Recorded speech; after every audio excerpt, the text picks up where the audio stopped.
बिस्मिल्लाहिर्रहमानिर्रहीम। अस्सलामु अलैकुम वरहमतुल्लाहि वबरकातुहू। नाज़रीन, आइए दीन सीखें।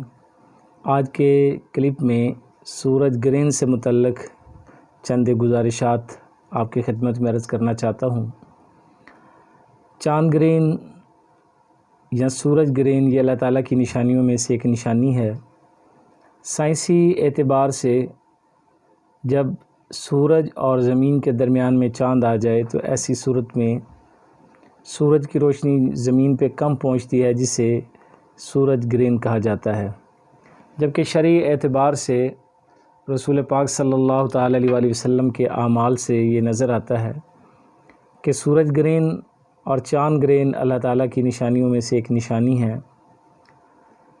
एक साल ऐसा इत्तेफाक हुआ कि रहमत कायनात सल्लल्लाहु ताला अलैहि वसल्लम के साहिबजादे जनाब हज़रत सैयदना इब्राहीम रज़ी अल्लाह ताला अन्हु का इंतकाल हुआ। आप अपने बाबा की गोद में इस दुनिया को खैर बात कहकर आखिरत की तरफ रवाना हुए। इत्तेफाक से उस साल सूरज ग्रहण जो था वो लग गया।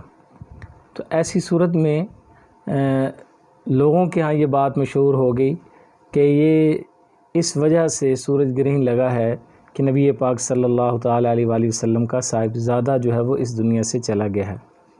नाज़रीन इकराम, नबी पाक सल्लल्लाहु ताला अलैहि वसल्लम तक जब ये बात पहुंची तो आप अलैहिस्सलाम ने फरमाया कि सूरज ग्रहण और चाँद ग्रहण ये अल्लाह की निशानियों में से एक निशानी है। इसका किसी की मौत हयात से कतन कोई ताल्लुक़ नहीं है। नाज़रीन इकराम, लोगों के यहाँ बहुत सारे तवाहमात पाए जाते हैं। इस हवाले से हम उन तवाहमात के बारे में भी आपके सामने कुछ बातें रखेंगे, और वो अमाल जो मसनून अमाल हैं जो नबी पाक सल्लल्लाहु ताला अलैहि वसल्लम सूरज ग्रहण के वक़्त किया करते थे वो भी आपसे शेयर करते हैं।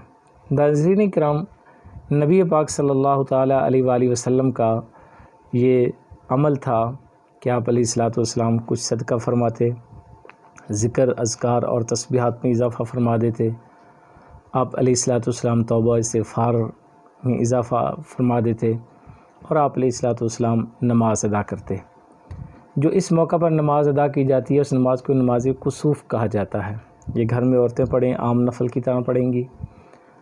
अगर इनफरादी तौर पे मर्द हज़रात पढ़ते हैं तो भी ये उसी तरह आम अंदाज में पढ़ेंगे जिस तरह आम नवाफिल पढ़े जाते हैं। जब हम इसके लिए बाजमात नमाज का एहतमाम करेंगे किसी खुली जगह पर या किसी और जगह पर, तो वहाँ पर बग़ैर अज़ान और बग़ैर इकामत के इस नमाज का आगाज़ होगा और इसमें लंबी क़िराअत की जाएगी सूरह बकरा जिस तरह के है इस तरीके से, और उसमें रुकू और सजदा भी जो है वो ज़्यादा लंबा किया जाएगा। इस हवाले से जो लोगों में तवाहमात पाए जाते हैं कि ये इसको देखने से नज़र पे असर पड़ता है या इसकी रोशनी में बाहर निकलने से अपाहज बंदा हो जाता है, या कुछ औरत है जो हामिला है और उस औरत के यहाँ जो हमल है, जो उसका बच्चा है, उसको कोई नुकसान पहुंच जाता है या उसको कोई दाग लग जाता है या उसको कोई कट लग जाता है, तो शरई तौर पर ये सब तवाहमात हैं। शरई तौर पर ऐसी कोई जो है कुरान और हदीस की रोशनी में हमें मिसाल नहीं मिलती। तो इससे किसी किस्म के तवाहमात की तरफ नहीं जाना चाहिए, बल्कि अल्लाह ताला के अज़ाब से पनाह मांगनी चाहिए। तो ज़्यादा से ज़्यादा जो है वो ज़िक्र अज़कार इस मौका पर करें, ज़्यादा से ज़्यादा तस्बीहात पढ़ें और ज़्यादा से ज़्यादा जो है वो अल्लाह रब्बुल आलमीन के हुज़ूर सजदा करें। हस्बे इस्तिताअत जितनी आपके पास ताकत है, जो कुछ भी आपके पास है, उसमें से कुछ ना कुछ आप अल्लाह रब्बुल आलमीन के रास्ते में ज़रूर जो है वो सदका करें। तो ये इस वक्त के आमाल हैं जो मसनून आमाल हैं, इन्हें ज़रूर कीजिए। और इस हवाले से जो तवाहमात लोगों में पाई जाती हैं उन्हें ज़्यादा से ज़्यादा आगाही दें।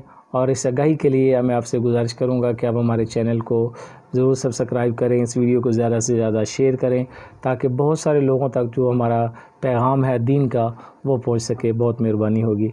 अस्सलामु अलैकुम वरहमतुल्लाहि वबरकातुहू।